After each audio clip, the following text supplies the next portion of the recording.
शांति। 26 फरवरी 2026 के ईश्वरीय महावाक्य। पहले एक नज़र मुरली के मुख्य पॉइंट पर। बाबा ने कहा, बेहद का वैराग्य अर्थात कर्म करते हुए बाप की याद में रहना। एक ही स्मृति पक्की करो, मेरा तो एक शिव बाबा, दूसरा न कोई। बाप को और वर्षे को याद करने से योग बल जमा होता है, जो अंत में बहुत काम आता है। यह ईश्वरीय पाठशाला है। भगवान बाप स्वयं पढ़ाते हैं। आत्मा तमोप्रधान से सतोप्रधान सिर्फ याद से बनती है।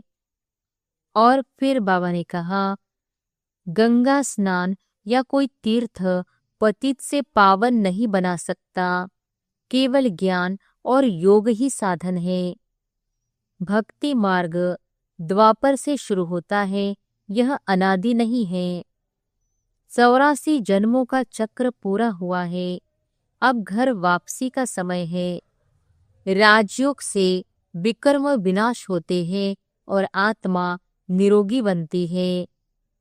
और फिर लास्ट में बाबा ने कहा, संन्यास हद का वैराग्य है, राजयोग बेहद का वैराग्य सिखाता है। भविष्य में विघ्न और हंगामे बढ़ेंगे, लेकिन योग बल से हम सुरक्षित रहेंगे। पक्के योगी के सामने नकारात्मक शक्तियां ठहर नहीं सकती। सहन शक्ति द्वारा दूसरों के संस्कार परिवर्तन किए जा सकते हैं। संगम पर झुक जाना, सहन कर लेना, यही सबसे बड़ी महानता और सफलता की कुंजी है। और अब सुनते हैं महावाक्यों को विस्तार से। मुरली का सार। मीठे बच्चे, सुख देने वाले एक बाप को याद करो। इस थोड़े समय में योग बल जमा करो तो अंत में बहुत काम आएगा। प्रश्न है, बेहद के वैरागी बच्चे, तुम्हें कौन सी स्मृति सदा रहनी चाहिए? उत्तर है, यह हमारा छीछी चोला है, इसे छोड़ वापस घर जाना है। यह स्मृति सदा रहे। बाप और वर्षा याद रहे, दूसरा कुछ भी याद न आए। यह है बेहद का वैराग्य। कर्म करते याद में रहने का ऐसा पुरुषार्थ करना है जो पापों का बोझा सिर से उतर जाए। आत्मा तमोप्रधान से सतोप्रधान बन जाए। ओम शांति। बाप बच्चों को रोज बहुत सहज बातें समझाते हैं। यह है ईश्वरीय पाठशाला। बरोबर गीता में भी कहते हैं, भगवानु वॉच। भगवान बाप सबका एक है, सब भगवान नहीं हो सकते। हाँ, सब बच्चे हो सकते हैं एक बाप के। यह जरूर बुद्धि में आना चाहिए कि बाप स्वर्ग, नई दुनिया की स्थापना करने वाला है। उस बाप से हमको स्वर्ग का वर्षा जरूर मिला होगा। भारत में ही शिव जयंती गाई जाती है, परंतु शिव जयंती कैसे होती है यह तो बाप ही आकर समझाते हैं। बाप आते हैं कलप के संगम युग पर, बच्चों को फिर से पतित से पावन बनाने अर्थात वर्षा देने। इस समय सबको रावण का श्राप है, इसलिए सब दुखी है। अभी कलयुगी पुरानी दुनिया है। यह हमेशा याद रखो कि हम ब्रह्मामुख वंशावली ब्राह्मण हैं। जो भी अपने को ब्रह्मा कुमार कुमारी समझते हैं, उनको जरूर यह समझना चाहिए कि कलप कलप डाडे से ब्रह्मा द्वारा वर्षा लेते हैं। इतने ढेर बच्चे और कोई को हो नहीं सकते। वह है सबका बाप। ब्रह्मा भी बच्चा है। सब बच्चों को वर्षा डाडे से मिलता है। उनका वर्षा है सतयुग की राजधानी। यह बेहद का बाप जब स्वर्ग का रचयिता है, तो जरूर हमको स्वर्ग की राजाई होनी चाहिए। परंतु यह भूल गए हैं। हमको स्वर्ग की बादशाही थी, परंतु निराकार बाप कैसे देंगे? जरूर ब्रह्मा द्वारा देंगे। भारत में इनका राज्य था। अभी कलप का संगम है, संगम पर ब्रह्मा है, तब तो बीके कहलाते हैं। अंधश्रद्धा की कोई बात हो नहीं सकती।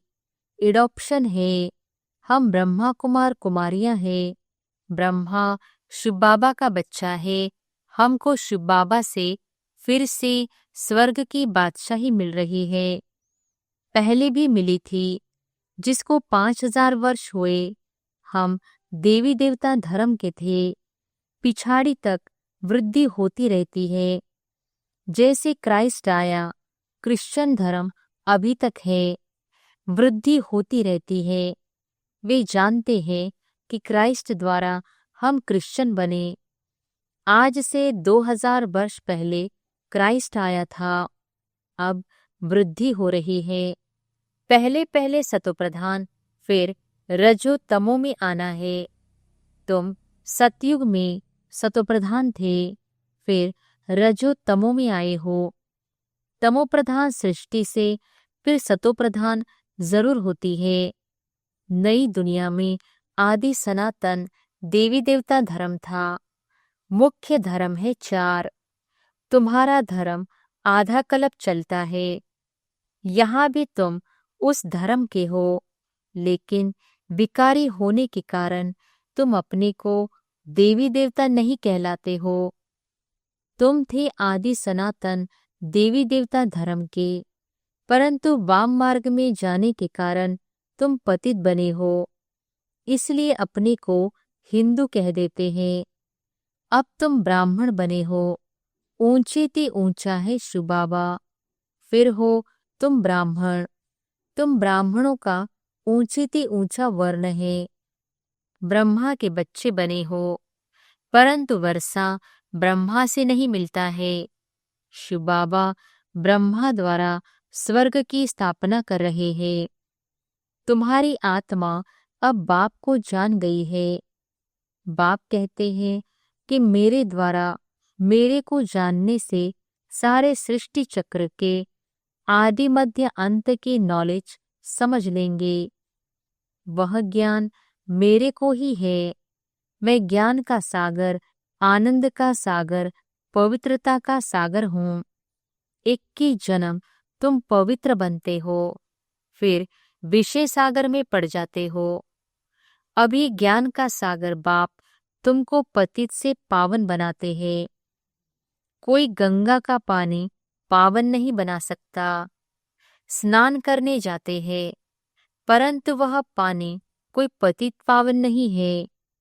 यह नदियां तो सतयुग में भी है तो कलयुग में भी है। पानी का फर्क नहीं रहता। कहते भी हैं सर्व का सद्गति दाता एक राम। वही ज्ञान का सागर पतित पावन है। बाबा आकर ज्ञान समझाते हैं, जिससे तुम स्वर्ग के मालिक बनते हो। सतयुग त्रेता में भक्ति शास्त्र आदि कुछ होते नहीं है। तुम बाप से वर्षा लेते हो सदा सुख का। ऐसे नहीं, वहां तुमको गंगा स्नान करना है व कोई यात्रा करनी है। तुम्हारी यहाँ है रूहानी यात्रा, जो कोई मनुष्य सिखला नहीं सकते। बाप है सब आत्माओं का बाप। जिस्मानी बाप तो अनेक है, रूहानी बाप एक है। यह पक्का पक्का याद कर लो। बाबा भी पूछते हैं तुमको कितने बाप है, तो मूंझ जाते हैं कि यह क्या पूछते हैं।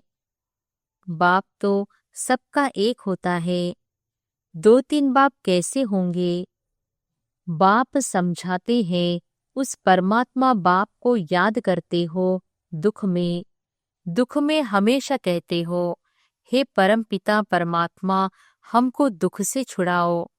तो 2 बाप हुए ना, एक जिस्मानी बाप, दूसरा रूहानी बाप, जिसकी महिमा गाते हैं तुम मात पिता हम बालक तेरे। तुम्हारी कृपा से सुख घनेरे। लौकिक माँ बाप से सुख घनेरे नहीं मिलते हैं। जब दुख होता है तो उस बाप का सिमरन करते हैं। यह बाप ही ऐसा प्रश्न पूछते हैं, दूसरा तो कोई पूछ न सके। भक्ति मार्ग में तुम गाते हो, बाबा आप आएंगे तो हम आपके सिवाय और कोई की नहीं सुनेंगे।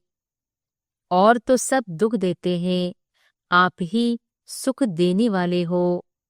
तो बाप आकर याद दिलाते हैं कि तुम क्या कहते थे। तुम जानते हो, तुम ही ब्रह्मा कुमार कुमारी कहलाते हो। मनुष्य की ऐसी पत्थर बुद्धि है जो यह भी नहीं समझते कि बीके क्या है, मम्मा बाबा कौन है। यह कोई साधु संत नहीं है। साधु सन्यासी को गुरु कहेंगे, मात पिता नहीं कहेंगे। यह बाप तो आकर देवी धर्म का राज्य स्थापन करते हैं, जहाँ यह लक्ष्मी नारायण राजा रानी राज्य करते थे। पहले पवित्र थे, फिर अपवित्र बनते हैं। जो पूज्य थे वे फिर 84 जन्म लेते हैं। पहले बेहद के बाप का 21 जन्म सुख का वर्षा मिलता है। कुमारी वह जो 21 कुल का उद्धार करे। यह तुम्हारा गायन है।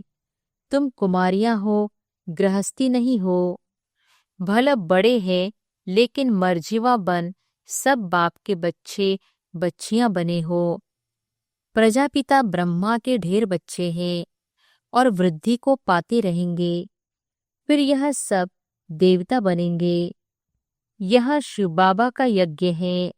इसको कहा जाता है राजस्व यज्ञ, स्वराज्य पाने का यज्ञ। आत्माओं को बाप से स्वर्ग के राज्य का वर्षा मिलता है। इस राजस्व अश्वमेध ज्ञान यज्ञ में क्या करना है? शरीर सहित जो कुछ है वह बलिहार करना है अथवा स्वाहा करना है। इस यज्ञ से तो तुम फिर राज्य पाएंगे। बाप याद दिलाते हैं कि भक्ति मार्ग में तुम गाते थे कि हे बाबा, आप जब आएंगे तो हम बलिहार जाएंगे, वारी जाएंगे। अब तुम अपने को सब ब्रह्मा कुमार कुमारियां तो समझते हो। भले रहो अपने गृहस्थ व्यवहार में, परंतु पावन रहना होगा, कमल पुष्प समान। अपने को आत्मा समझो। हम बाबा के बच्चे हैं, तुम आत्माएं हो आशिक। बाप कहते हैं मैं हूँ एक माशूक, तुम मुझ माशूक को पुकारते रहते हो। तुम आधा कल्प के आशिक हो। जिसको परमपिता परमात्मा कहा जाता है वह निराकार है। आत्मा भी निराकार है जो इस शरीर द्वारा पाड़ बजाती है। भक्ति मार्ग में भी तुमको पाड़ बजाना है। भक्ति है ही रात, अंधियारे में मनुष्य ठोकरें खाते हैं। द्वापर से लेकर तुमने ठोकरें खाई है। इस समय महादुखी हो गए हो। अब पुरानी दुनिया का अंत है। यह पैसा आदि सब मिट्टी में मिल जाना है। भला कोई करोड़पति है, राजा है, बच्चे पैदा होंगे तो समझेगा यह धन हमारे बच्चों के लिए है, हमारे पुत्र पोत्रे खाएंगे। बाप कहते हैं कुछ भी खाएंगे नहीं। यह दुनिया ही खत्म होने वाली है। बाकी थोड़ा समय है। विघ्न बहुत पड़ेंगे, आपस में लड़ेंगे। पिछाड़ी में ऐसे लड़ेंगे जो खून की नदियां बहेगी। तुम्हारी तो कोई से लड़ाई नहीं है। तुम योग बल में रहते हो। तुम याद में रहेंगे तो कोई भी तुम्हारे सामने बुरे विचार से आएंगे तो उनको भयंकर साक्षात्कार हो जाएगा और झट भाग जाएंगे। तुम शिव बाबा को याद करेंगे और वे भाग जाएंगे। जो पक्के बच्चे हैं, पुरुषार्थ में रहते हैं कि मेरा तो एक शिव बाबा, दूसरा न कोई। बाप समझाते हैं कि हत काटे बच्चों को, घर को भी संभालना है। परंतु तुम आत्माएं बाप को याद करो तो पापों का बोझा भी उतर जाएगा। सिर्फ मुझे याद करो तो तुम तमोप्रधान से सतोप्रधान बन जाएंगे। परंतु नंबरवार पुरुषार्थ अनुसार फिर तुम सब यह शरीर छोड़ेंगे। बाबा सभी आत्माओं को मच्छरों सदृश ले जाएंगे। बाकी सारी दुनिया को सजाएं खानी है। भारत में बाकी थोड़े जाकर रहेंगे। उसके लिए यह महाभारत लड़ाई है। यहाँ तो बहुत वृद्धि होगी। प्रदर्शनी, प्रोजेक्टर आदि द्वारा कितने सुनते हैं। वह प्रजा बनती जाती है। राजा तो एक होता है, बाकी होती है प्रजा। वजीर भी प्रजा की लाइन में आ जाता है। ढेर प्रजा होती है। एक राजा की लाखों के अंदाज में प्रजा होती है। तो राजा रानी को मेहनत करनी पड़े ना। बाप कहते सब कुछ करते निरंतर मुझे याद करो। जैसे आशिक माशुक होते हैं, उन्हों का जिस्मानी लव रहता है। तुम बच्चे इस समय आशिक हो। तुम्हारा माशुक आया हुआ है, तुमको पढ़ा रहा है। पढ़ते पढ़ते तुम देवता बन जाएंगे। याद से विकर्म विनाश होंगे और तुम सदैव निरोगी भी बनेंगे। फिर 84 के चक्र को भी याद रखना है। सतयुग में इतने जन्म, त्रेता में इतने जन्म, हम देवी देवता धर्म वालों ने पूरे 84 का चक्र लगाया है। आगे चलकर तुम बहुत वृद्धि को पाएंगे। तुम्हारे सेंटर्स हजारों की अंदाज में हो जाएंगे। गली गली में समझाते रहेंगे कि सिर्फ बाप को और वर्षे को याद करो। अब चलो घर वापस। यह तो छीछी चोला है। यह है बेहद का वैराग्य। सन्यासी तो सिर्फ हद का घर बार छोड़ देते हैं। वह है हठयोगी। वह राजयोग सिखला नहीं सकते। कहते हैं यह भक्ति भी अनादि है। बाप कहते हैं यह भक्ति तो द्वापर से शुरू होती है। 84 पौड़ियां उतरी, अब तुम तमोप्रधान बने हो। तुम सो देवी देवता थे। क्रिश्चियन कहेंगे हम सो क्रिश्चियन थे। तुम जानते हो हम सतयुग में थे। बाप ने देवी देवता धर्म स्थापन किया।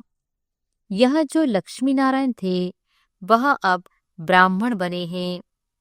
सतयुग में एक राजा रानी थे, एक भाषा थी। यही बच्चों ने साक्षात्कार किया है। तुम हो सब आदि सनातन धर्म के। तुम ही 84 जन्म लेते हो। वह जो कहते आत्मा निर्लेप है व ईश्वर सर्वव्यापी है, यह रॉन्ग है। सब में आत्मा है। फिर कैसे कहते हो हमारे में परमात्मा है? फिर तो सब फादर्स हो गए। कितने तमोप्रधान बन गए हैं। आगे जो सुनते थे वह मान लेते थे। अब बाप आकर सत्य सुनाते हैं। तुमको ज्ञान का तीसरा नेत्र देते हैं, जिससे तुम सृष्टि के आदि मध्य अंत को जानते हो। अमर कथा भी यहाँ है। बाकी सूक्ष्म वतन में कथा आदि है नहीं। यह सब भक्ति मार्ग का सैपलिंग है। तुम अमर कथा सुन रहे हो अमर बनने के लिए। वहां तुम खुशी से एक शरीर छोड़ दूसरा जाकर लेंगे। यहाँ तो कोई मरता है तो रोते पीटते हैं। वहां बीमारी आदि होती नहीं। सदैव एवर हेल्दी रहते हैं। आयु भी बड़ी होती है। वहां पतितपना होता नहीं। अब यह पक्का कर लेना है कि हमने 84 का चक्र पूरा किया है।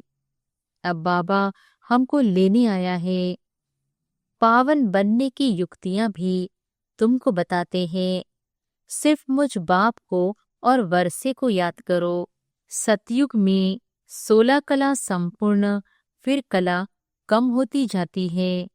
अब तुम्हारे में कोई कला नहीं रही है। बाप ही दुख से छुड़ाकर सुख में ले जाते हैं, इसलिए लिबरेटर कहा जाता है। सबको अपने साथ ले जाते हैं। तुम्हारे गुरु तुमको साथ थोड़ी ही ले जाते हैं। वो गुरु चला जाता है तो चेला गद्दी पर बैठता है। फिर चेलों में बहुत गड़बड़ हो जाती है। आपस में गद्दी के लिए लड़ पड़ते हैं। बाप कहते हैं, मैं तुम आत्माओं को साथ ले जाऊंगा। तुम संपूर्ण नहीं बनेंगे तो सजाएं खाएंगे और पद भ्रष्ट होगा। यहाँ राजधानी स्थापन हो रही है। अच्छा, मीठे मीठे सिकेलधे बच्चों प्रति मात पिता बाप दादा का याद प्यार और गुड मॉर्निंग। रूहानी बाप की रूहानी बच्चों को नमस्ते। धारणा के लिए मुख्य सार। पहली पॉइंट, याद का ऐसा अभ्यास करना है जो बुरे विचार वाले सामने आते ही परिवर्तन हो जाए। मेरा तो एक शुभ बाबा, दूसरा न कोई, इस पुरुषार्थ में रहना है। दूसरी पॉइंट, स्वराज्य पाने के लिए शरीर सहित जो कुछ भी है वह बलिहार जाना है। जब इस रुद्र यज्ञ में सबको स्वाहा करेंगे तब राज्य पद मिलेगा। वरदान है, सहन शक्ति की विशेषता द्वारा दूसरे के संस्कारों को परिवर्तन करने वाले दृढ़ संकल्पधारी भव।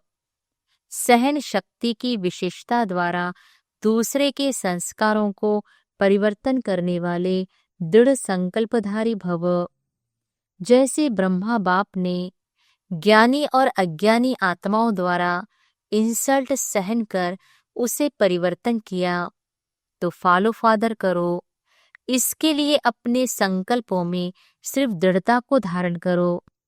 यह नहीं सोचो कि कहाँ तक होगा। सिर्फ थोड़ा पहले लगता है कैसे होगा, कहाँ तक सहन करेंगे। लेकिन अगर आपके लिए कोई कुछ बोलता भी है तो आप चुप रहो, सहन कर लो, तो वह भी बदल जाएगा। सिर्फ दिल शिकस्त नहीं बनो। स्लोगन है, संगम पर सहन कर लेना, झुक जाना, यही सबसे बड़ी महानता है। ये अव्यक्त इशारे एकता और विश्वास की विशेषता द्वारा सफलता संपन्न बनो। बाप दादा चाहते हैं कि बच्चों की पहले साथियों में, सेवा में, वायुमंडल में एकता हो, फिर एक बल एक भरोसा, एक मत हो, तब सेवा में सफलता मिलेगी। जैसे नारियल तोड़कर रिबन काटकर उद्घाटन करते हो, ऐसे एक मत, एक बल, एक भरोसा और एकता के रिबन काटो और फिर सर्व के संतुष्टता प्रसन्नता का नारियल तोड़ो। यह पानी धरनी में डालो, फिर देखो सफलता कितनी होती है। अच्छा, ओम शांति।